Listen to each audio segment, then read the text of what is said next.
Welcome, brothers. Welcome, sisters. Our brothers and sisters in the diaspora and anywhere else in the world that technology affords us the opportunity to be a medium. Welcome to our program. Today is the last day of the year, and we pray that all of us have the opportunity to cross to be in 2025. And we want to thank and highly appreciate all those who travel with us on the program On Target and RealFM in the last 12 months. We highly appreciate you. All those who contributed, participated in our program, we welcome you.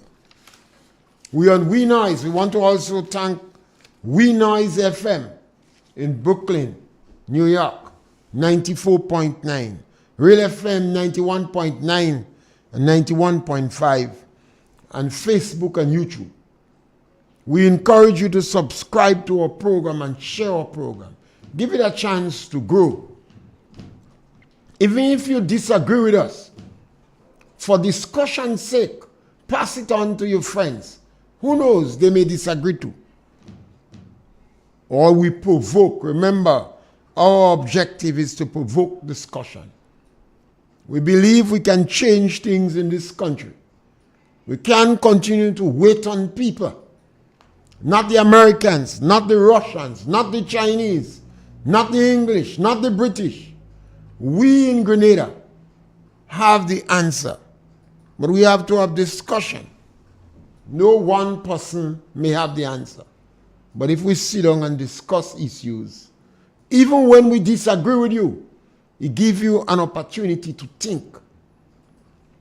And we always challenge people because we believe that truth must burn like the sun. You must have truth. You must believe in truth. And you must encourage truth in all that you do. We are not perfect. We're going to make mistakes. That is acceptable. But we must continue to advocate and do what we think is best. And we'll continue from where we left off yesterday. Remember, the number to call is 442-0175. No preamble. Call and punch. And we take strong objection. We registered strong objection to the policy of the government of information based upon need to know. We thought it was arrogant, disrespectful, and an insult to our people. Particularly because the 2 terms before, every effort was made by the government to be very open. They had press conferences after every parliament, after every cabinet meeting. Thank you, caller. Welcome. Yeah, Mr. Pierre, good. Yes, my brother. Mr. Pierre, there is no law where they could reduce the Prime Minister travels. No. The Prime Minister... They can ask the airline not to accept his ticket? No, they can't do that. The Prime Minister could go where he wants as long as he could pay bill. So for 5 years, you were there on a jolly ride? Yes, we choose... Well, you say we have to manage him in packers or what? No, but he have to think about it for himself, the job he's doing. And if you hire somebody to do a job, you do, and the person hardly done the job, you can't be paying a person. So, you have to link about it. Maybe I have to say, well, he didn't expect to win, and maybe, well, he realized, he don't say, well, they have powers and they know how to use it. So if he can, that means using the powers what they have, but they're unfair to the taxpayers. You know? Every meet you gone, next time, and it'll go for so long period, almost 8 days, you go for visa. I heard that from the news yesterday. As you finish speaking, the news come out and they say, from the 27th to the 27th to the 4th, so when you calculate that, but about 8 days. But and that is unfair to the taxpayers, man. Because he had to tell me, you putting a man in charge, and he just be in charge about what, and do initially nothing, not to say come just there, sit down and he have to see just like you sit down sick. I know, but he had to think about it, man. He come here, he had to slow down on that, that's too much. I don't say we can't stop it, but you have to slow down on that. Thank you, Mr. Pierre, and have a good day. Yes, that's what I always believe, that the public, the voting public, must be more educated. You can't buy a cat in a bag. We bought a cat in a bag and we got a fake. And that fake deceived Grenadians. That fake liners went horse-trotting. And he wants to live a luxurious life at the expense of the public purse. Sad. I ask people to research the butcher of the Congo.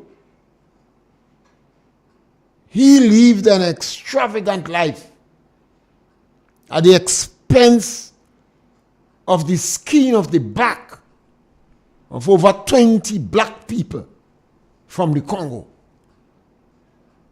It was the imperial power in Europe that was shocked at the barbarity of this individual and appealed to the government in Belgium to restrain the butcher of the Congo. The Prime Minister in Grenada could have been restrained if there was more voices calling on him. Some of the members of the hierarchy of the NDC have been shocked. They shell-shocked. They have lost their ability to speak. They are unable to defend the action of Deacon, the shame. There are some individuals in the NDC that supports that because they are benefiting immensely. The Prime Minister have been on holiday for the last 2 years, flying. Hardly ever spent 2 weeks in Grenada. And he take his holiday again. From Dubai to Nigeria. He gone with an entourage. Sometimes just for rain to fall on his galvanized. At the expense of the people of this country. And as we continue to review what we were, the subject matter we were on during the year, we continue to ask questions. We ask questions because we hope to touch the heart of the Prime Minister journalists. Because he has his own journalists. I don't know what arrangement we have with them. I don't know if he give them gift. He received gift from General Lee. And perhaps he gives them gift. We don't know. We don't know. We asking questions, but they intend to stay silent while they become parasite on the public purse. But it's an opportunity for Grenadians to review and think and maybe look for a government that is more sensitive and will account. Because if the Prime Minister of Grenada now and the members of the NDC gets away with that parasitic attitude to the public purse, other governments in the past, other governments to come will continue to do it. As a people, we always want to improve ourselves. We always seek better government. And a number of people who are still trying to defend this group we have, I ask the question, what was the justification for initiating a policy of restorative justice? After the 2022 election, the Prime Minister of Grenada informed the world that he campaigned on a policy of transformation. But it is not transformation, it is restorative justice. What is the justification for that? You see, who did this group of NDC wrong? They told the public they were brand new. And people felt all this bickering between NNP and the old NDC. Now they have a brand new team. So I don't think people expected this hate, this thirst for revenge, this bitterness from a political party. Not even some of the strongest NDC believed that would happen. The Prime Minister deceived the Grenadian public. They even deceived some members of the NDC. Because I don't think all the members of the NDC that formed the government now was aware that it was not transformation, it was restorative justice. They knew they couldn't sell restorative justice. So they lied to the public. They deceived the public. They told the public that it was transformation, dramatic change. We're going to change things. We're going to make things happen. There is no need, they said there is no need for a parallel government. We have in one government. Say everybody will be made permanent at the stroke of a pen. Dramatic change. But all that time, they knew. That is what is unfortunate and sad. They lie.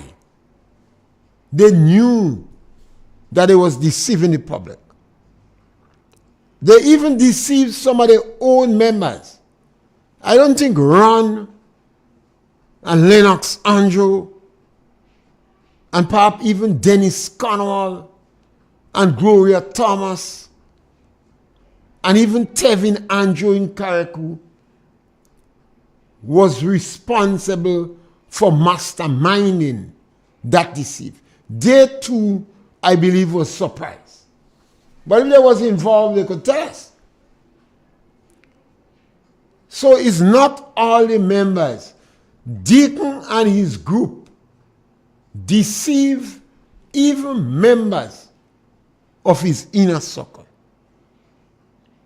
And that's difficult to stomach. That level of treachery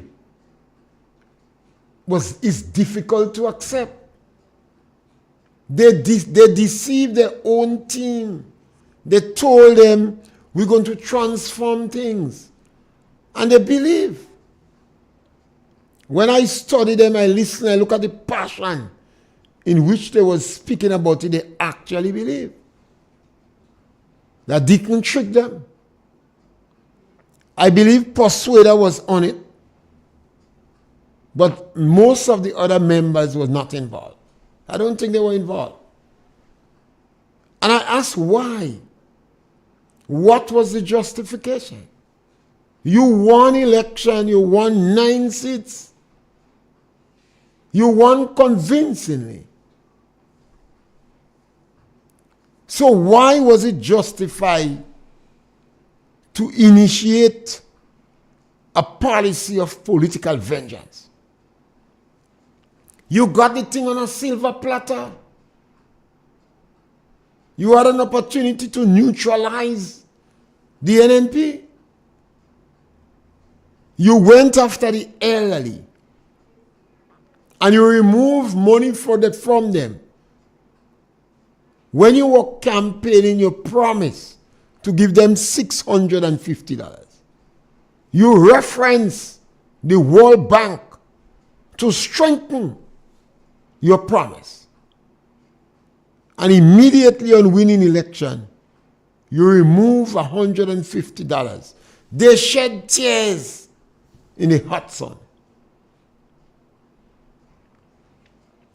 The physically challenged was not spared. Even disadvantaged children were affected. Now, what could cause us to do that to our people? It must be of concern to us. What? I am particularly trying to find out why Deacon did what he did. Because I don't see no reason for it.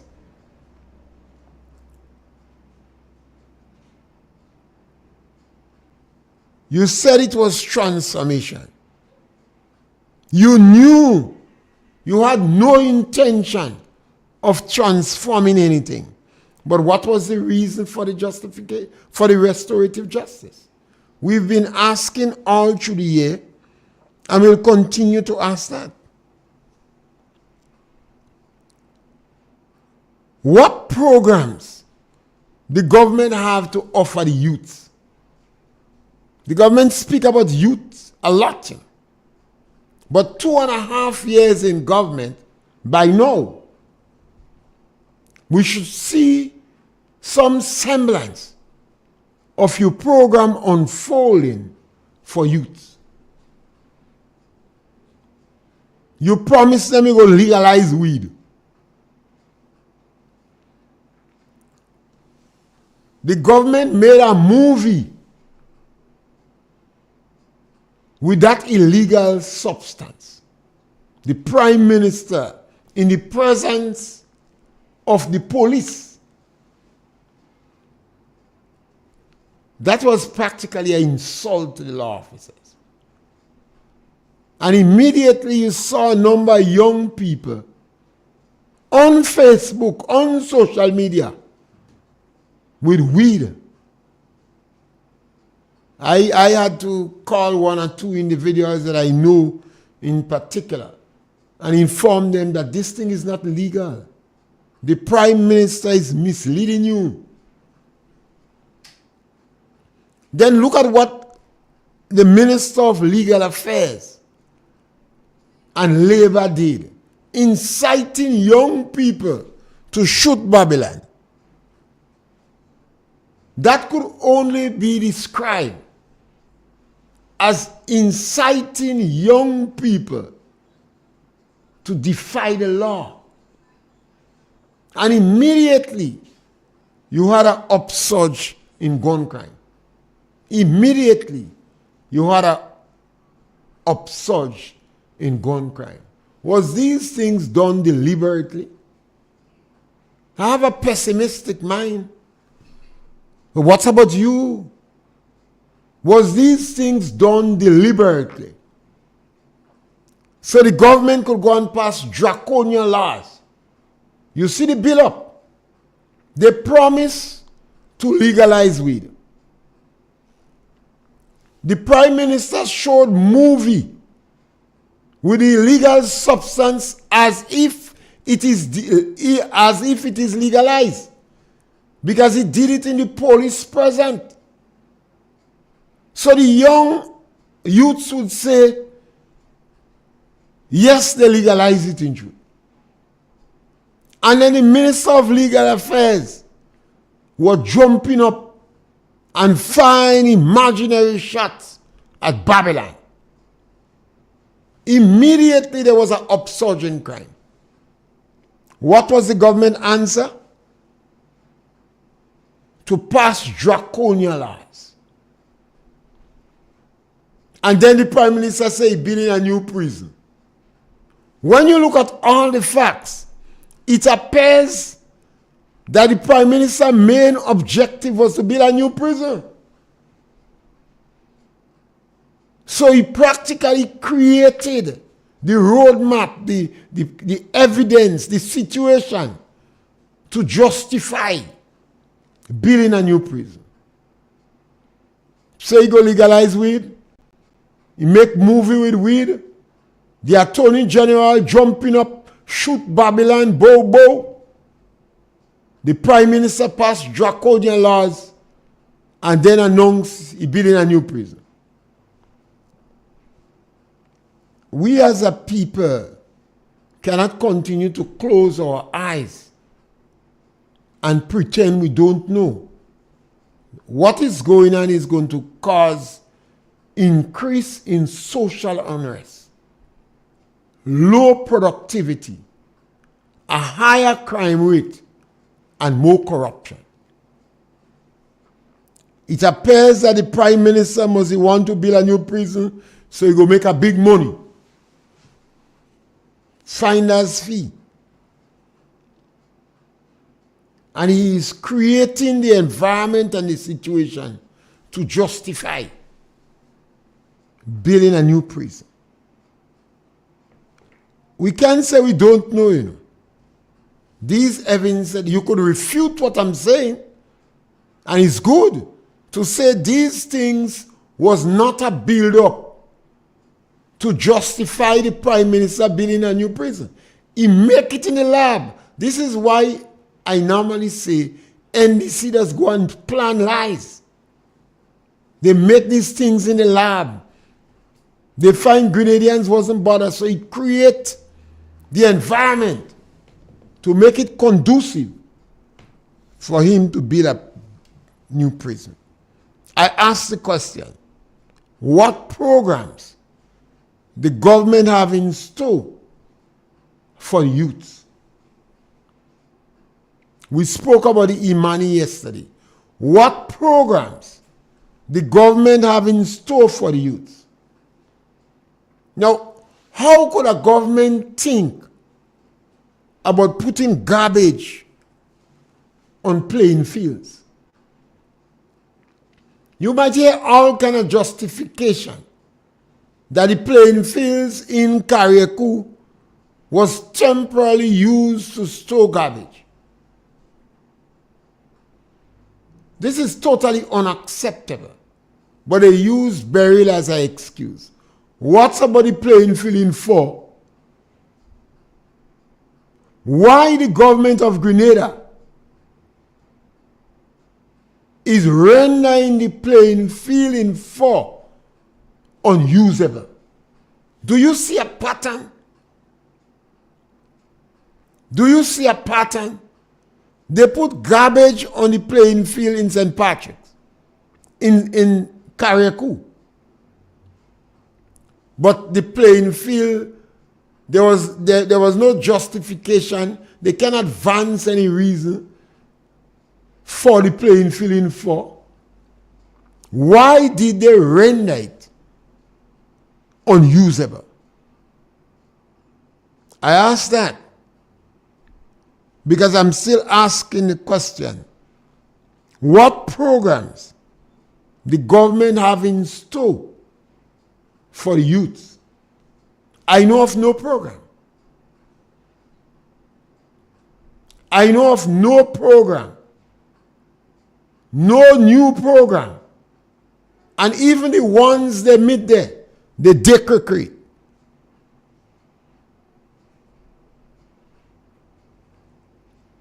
We have to ask these questions. I further ask, why should we not consider the government approach to young people as hostile? Why should we not say that the government approach to young people in our country is hostile?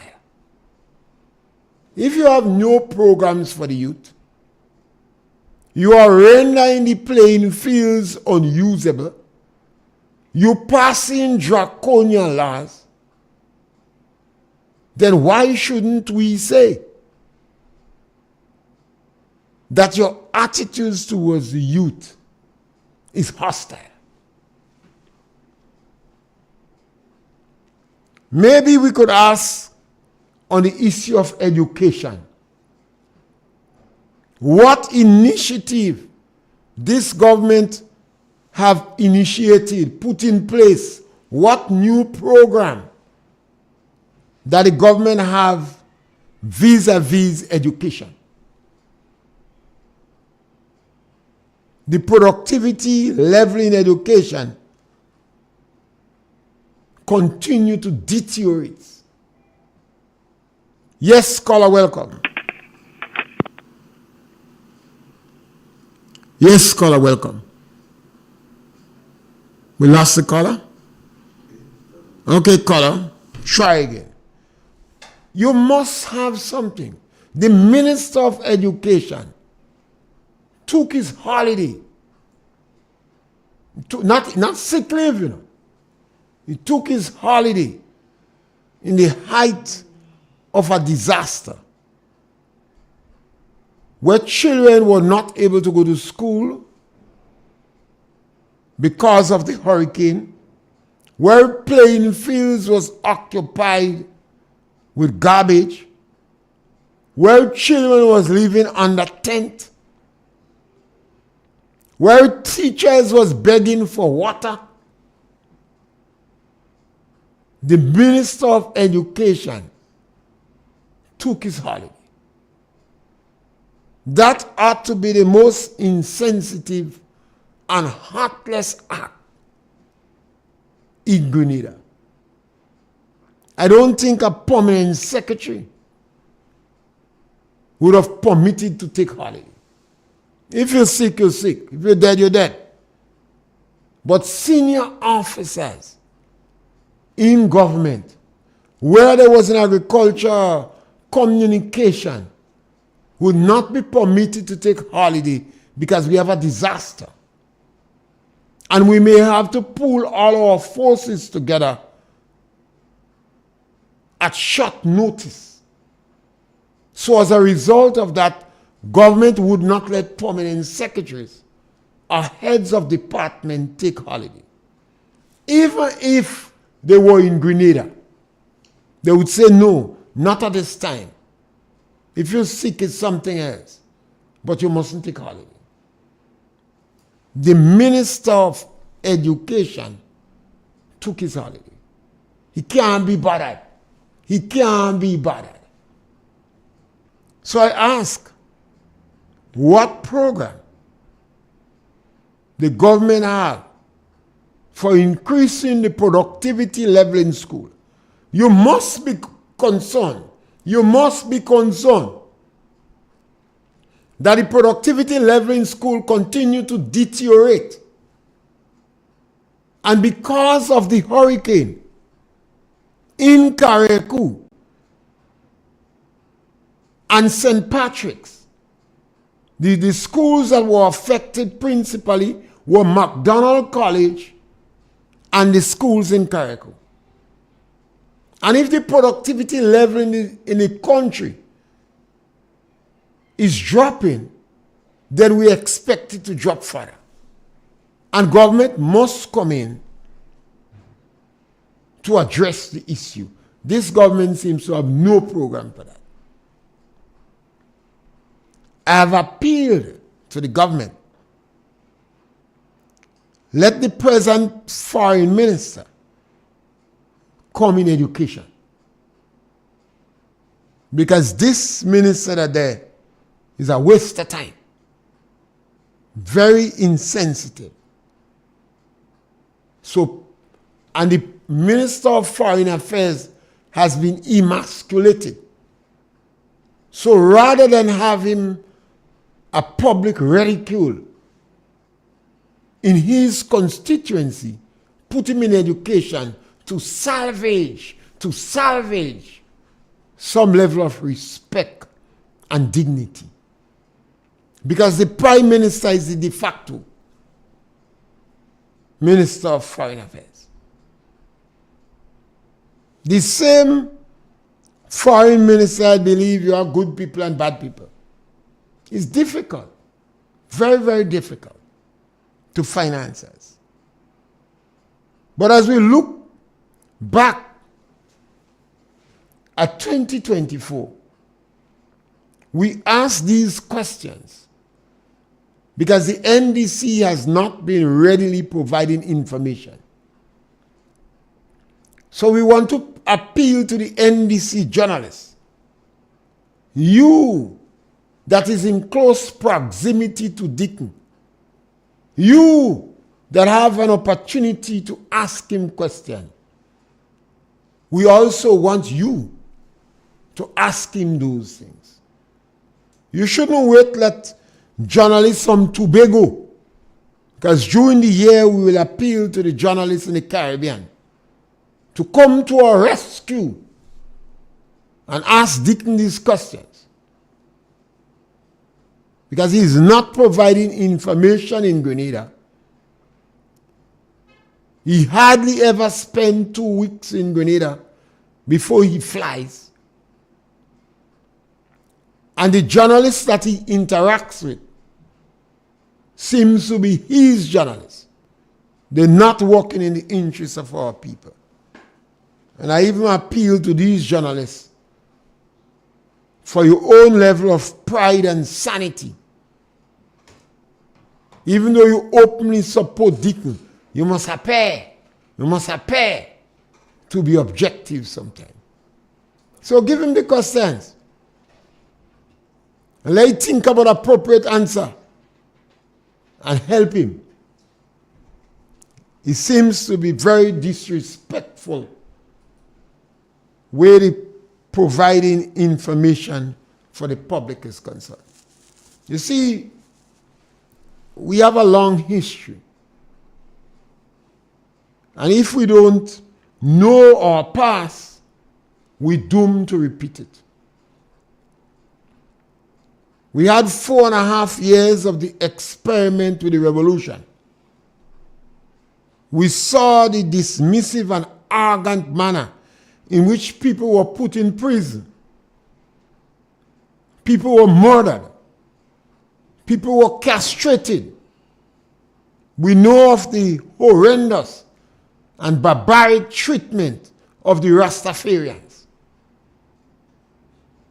We hear the cry of some of the individuals who are known to be mouthpiece for the NDC government. You hear them asking to close down radio station and jail people and hang people in the street. The government has not disassociated themselves from them, because they are the regular mouthpiece for the government. And government ministers readily go on their programs. And they claim that there is no things 2 weeks before it happens. They publicly claim they have information. They have the air of the prime minister, and they're knowing things long before it happens. At least 2 weeks. So one would assume that they're only propagating, or they're giving out the information they get from the government. And since government did not disassociate themselves from these statements, we have come to the conclusion that that is the government intention. That is the government intention, to continue to try to intimidate people. We heard about the government attitude toward Jenny Simon on the Simon program, where she appealed to the police. And the police either seems to be restrained, or they're part of the intimidatory attitude to her. And we say again to the government mouthpiece, when a journalist is being intimidated, you shouldn't rejoice. Because in Grenada, things have a funny way of turning around. Tomorrow could be your turn. But if you speak out against it, then maybe a lot of people might come to your rescue. So we call on the people in the diaspora. When you see Deacon, or Andy, or Ron, or any one of the ministers, or Mr. Forrester, ask him why the government and the police are not coming to the rescue of Jenny Simon with the drones that have been used to intimidate her. You see, we can't go down that route. If we go down that route, we're turning back the hand of the clock. I have always said that the last 2 terms of the NNP was the best period I see in Grenada history for a genuine attempt at governance.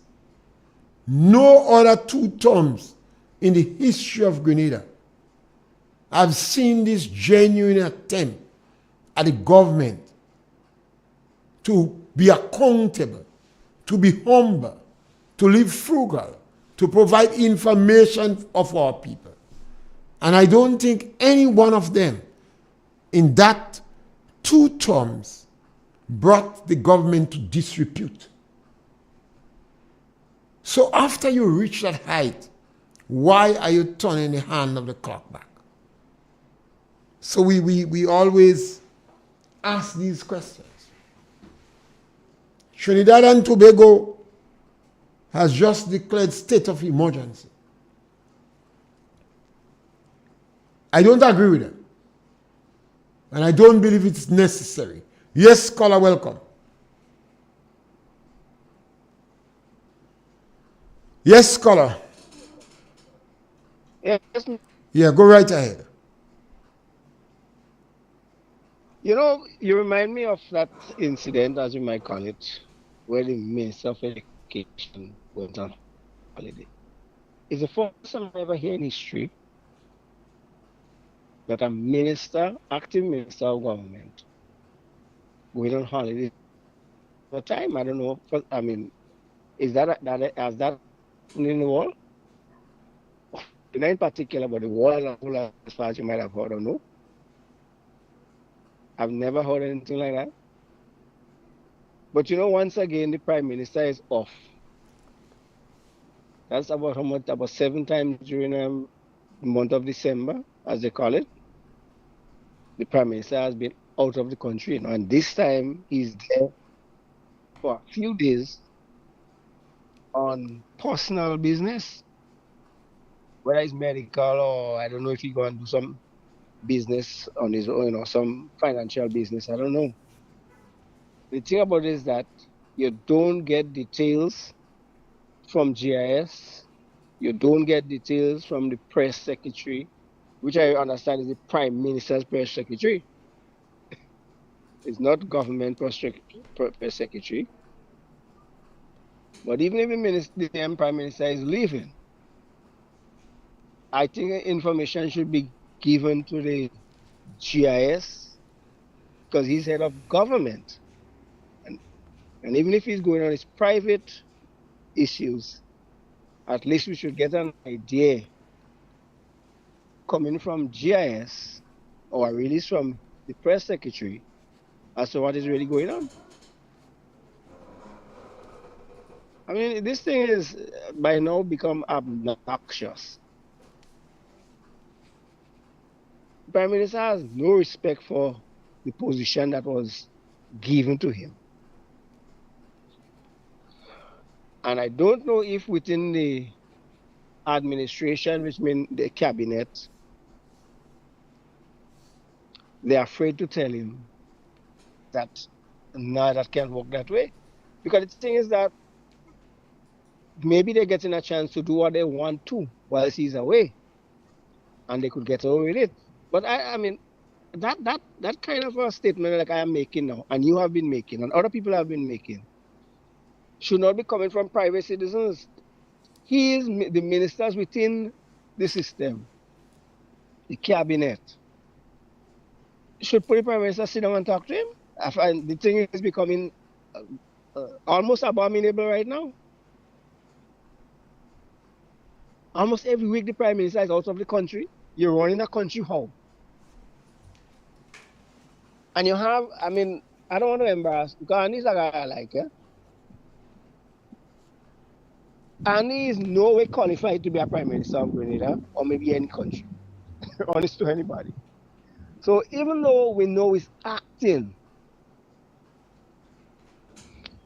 how do you define that whole acting every time Andy has to act? What kind of decisions that could be made to be an ultimate standing decision? Because the thing about it is that he must have to consult the Prime Minister himself. And nowadays it's easy to do that.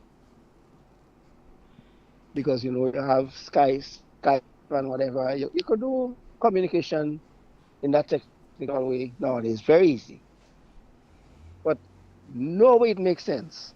For always you have, most of the time, an acting Prime Minister in a country when the Prime Minister himself is alive. Or he's not incapacitated, for example, you know, if he's sick and he cannot function.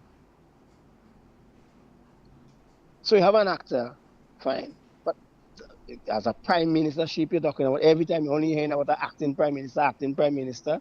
This thing is overbearing now. It's just simply overbearing. And time for them to get their act together. 2.5 years is even too much time to be talking about. I mean, 2.5 years and nothing that makes sense has been done in this country. And you had the prime minister, who is minister, for example, of works, complaining that the project in on the cliff, as you might call it, in that area there, is not going as expected. That doesn't make sense saying when he's in charge of the project. Ultimately, he's in charge of the project. He's supposed to be getting updates and reports or discussion with the engineers.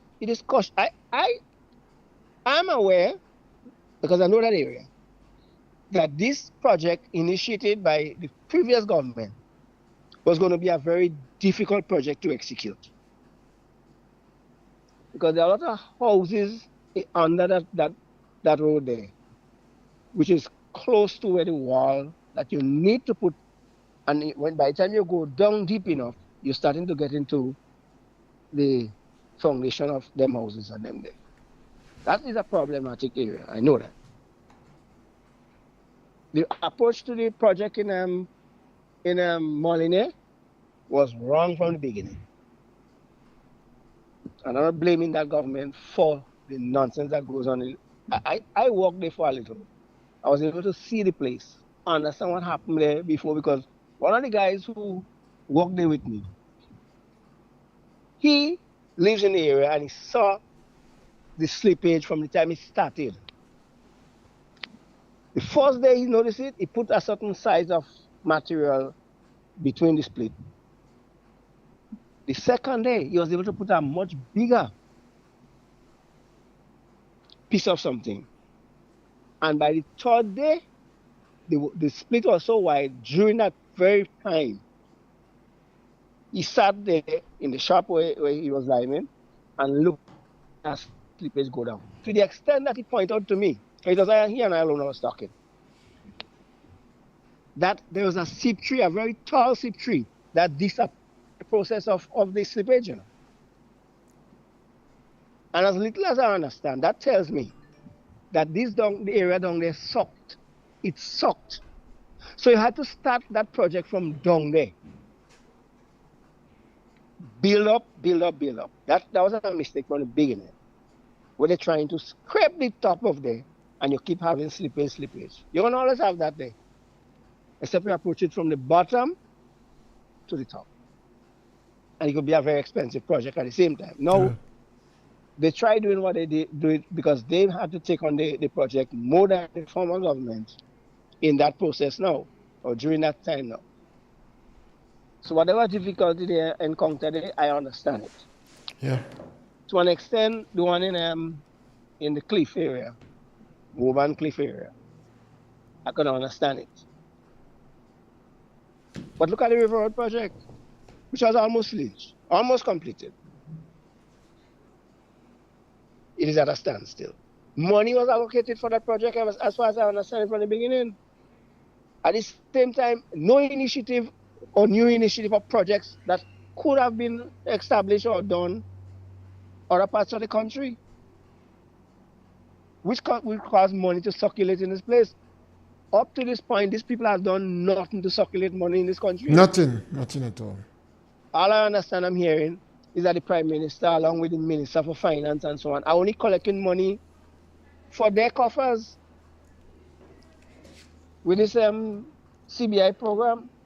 The money they could name it and rename it how much they want. It's the same CBI program. And they are using it to fill their pockets. That's the only thing I'm seeing that's going on. No, man, we have enough of that. Yes, yeah. Take care, sir. Yes, I agree with the caller. Those points, we have to ask questions. Why should the Prime Minister of Grenada incite violence against the opposition? The Prime Minister's statement. Yes, caller, welcome. Mr. Pierre? Yes, my caller. Good afternoon. Happy New Year to you, Mr. Pierre. Thank you very much. Long life and strength. until we hear you again. Yeah. Oh, Mr. Pierre, what is the reason you leaving us and go? I have a project that I started that really need me time. And I'm hoping that within 1 month I could get it off the ground. But when you do a project, when you're doing that program 12 to 1 in the day, I must leave around 10 o'clock. You see? And morning time is a tough time for me because I do about 2-3 jobs and different jobs in a day. You know? So I must stay away for a while to get the project off the ground. I thought your fans and them tell you don't come back on WF. No. I must do that to get it off the ground. You know, I've been trying. Right. It's just not working. You know, yeah. No. It's not off the ground. I'll have the Saturday program on Studio Galaxy. Maybe I'll see if I could push in one in the night. On Studio Galaxy. And anybody who come, Master Carl, Kennedy Boudlal, Michael Baptiste, anybody who come, anybody who willing to come with me on the program. I have one program, Pure Politics, and the next one on agriculture with Joshua. Well, Kennedy and Master Carl is 2 different persons, you know. I said Master Carl, Kennedy, Michael Baptiste, Crossdale, a number of them. Yeah. What Master Carl and Kennedy saying? Well, we based upon what we're speaking about, different individuals coming. Okay. But during January, I really have to take some time off to get that project off the ground, you know. Well, I'll listen to when January finish if I don't see you. No, you definitely, God's will, you will see me, and sometime, anytime I get an opportunity, I'll call other programs. I hope I hear you on the radio, in Sotes, on February. Anytime I get a chance during January, I'll call the programs that I have and make my contribution. Okay. Yes, scholar. Well, okay. Yeah. Yes, we have to ask questions. We cannot say we don't know, you know. We in Grenada could change things. We don't have to let Deacon go down this big hole he going down there, you know. People could salvage Deacon. We already buy a cat in a bag and we get a fake. But now we have to manage that fake. We have to absorb the impact of Deacon. Otherwise, the economy is going to go in free fall. When the economy go in free fall, you have to go and get a structural adjustment program, and everybody will be affected. Government could raise taxes. Government could cut salary, has been done in Trinidad and Barbados. You remember COLA? So we cannot just sit down and say, well, this government is going the wrong trajectory.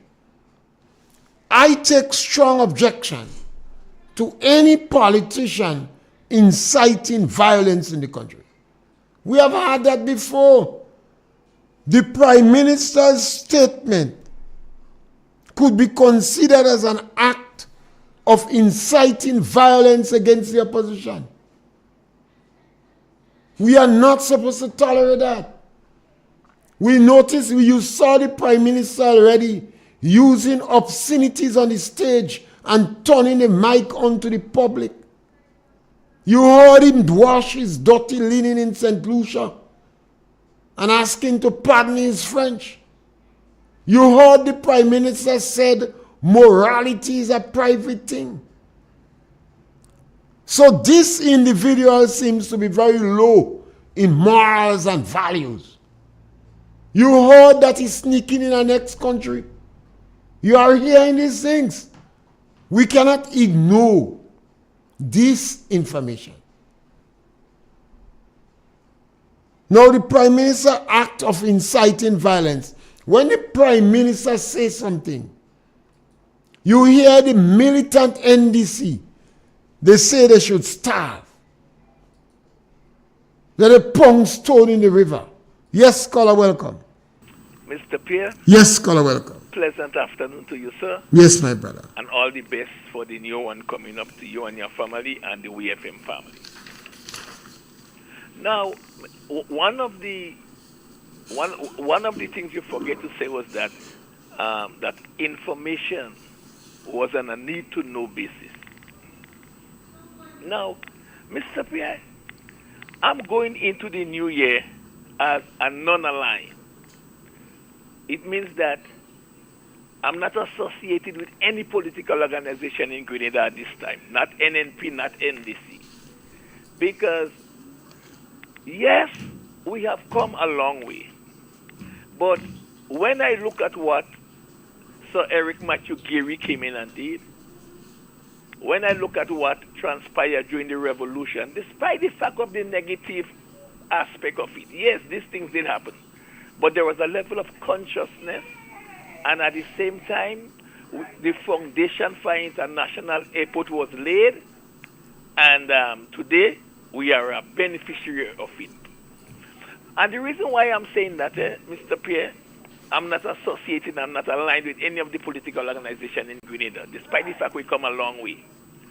Since Eric Matthew Geary, and we had the revolution, there has not been any significant project since the airport that has been laid in Grenada. The other thing is that a constitution has been handed down to us 50 years ago, and we're still going along with it just as it is. Now, after 50 years of independence, despite the fact of the strides we would have made, tell me how much credit we have to give to people since Eric Matthew Geary and the revolution. What was done? Look at it. Education, you have always pointed it out. Education is still in an unsatisfactory position. Health is still in an unsatisfactory position. Agriculture, despite the fact of the efforts that was made over 40 years ago, when we was attempting to do, nectar and other things like that, nothing has been done since. So yes, I would say we have made some effort, but the credit is not due to a lot of yesterday people, because when I look at where we are today, yes, I'm thankful, but these institutions, which is the foundation of our society, no serious effort has been made in terms of strengthening them to an extent whereby today, our human resources capacity would have been in a position, to maintain them in a sustainable way. So yes, I'm giving credit to those who will have come and do what they do. But I'm telling you, Mr. Pierre, not the kind of credit that they does be looking for. Yes, well, electricity, telephone, internet, and water in Grenada, we have a 90% reach. And people must not forget that. Sometimes these things you could take it for granted. We are better than most countries in the Caribbean, comparable with the best and second to none, where electricity, telephone, internet, and water is concerned. This is not an easy achievement. Otherwise, Trinidad and Jamaica and Guyana and other countries would have that. This is significant in Grenada. And this was a conscious and dedicated effort at infrastructure development. Yes, caller, welcome. Mr. Pierre. Yes, caller, welcome. Some of us, when we don't live in Grenada. I don't find we live in the amount of things I'm so proud of Dr. Mitchell for what he do in this Grenada. You send Bishop go, no institution. And that's why I'm pointing out electricity, telephone, internet, water have a 90% reach. Mr. Pierre, Dr. Mitchell didn't expand that airport there now? Yeah, massive work has been done on it. Oh, well, what really going on? But you see, caller, sometimes we could take a lot for granted.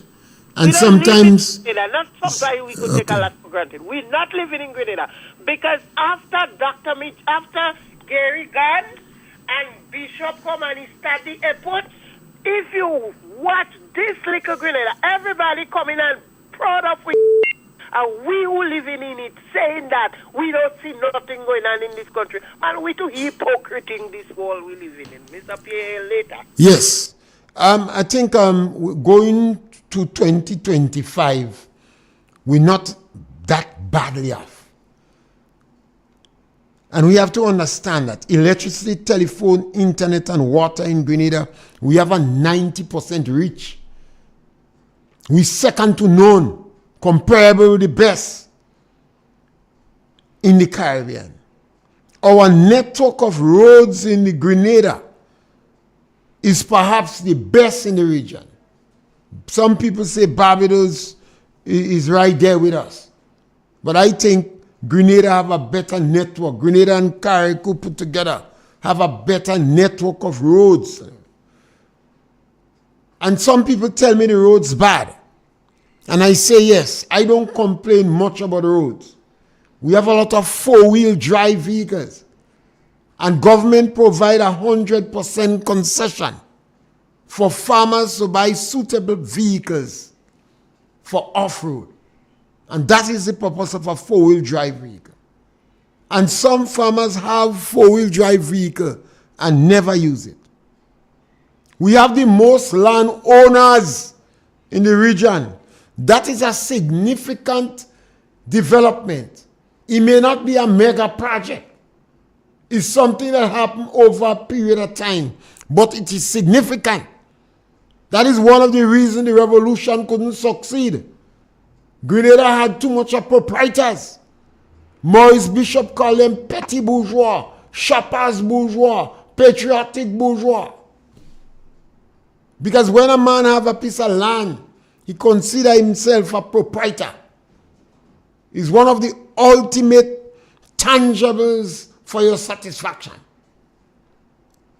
We have over 68,000 registered vehicles in Grenada. It means that is significant discretionary income. All the financial institutions in Grenada are very liquid. That is a lot of achievement. A lot of achievement. In the past, we had the most scholarship in any period of time in Grenada history was given in the previous government time. The most scholarship, let me repeat that, in any equal period of time in Grenada history was given in the previous government time. So we have a lot good going for us.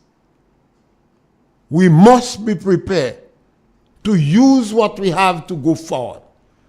In 2025, we want the government to come back.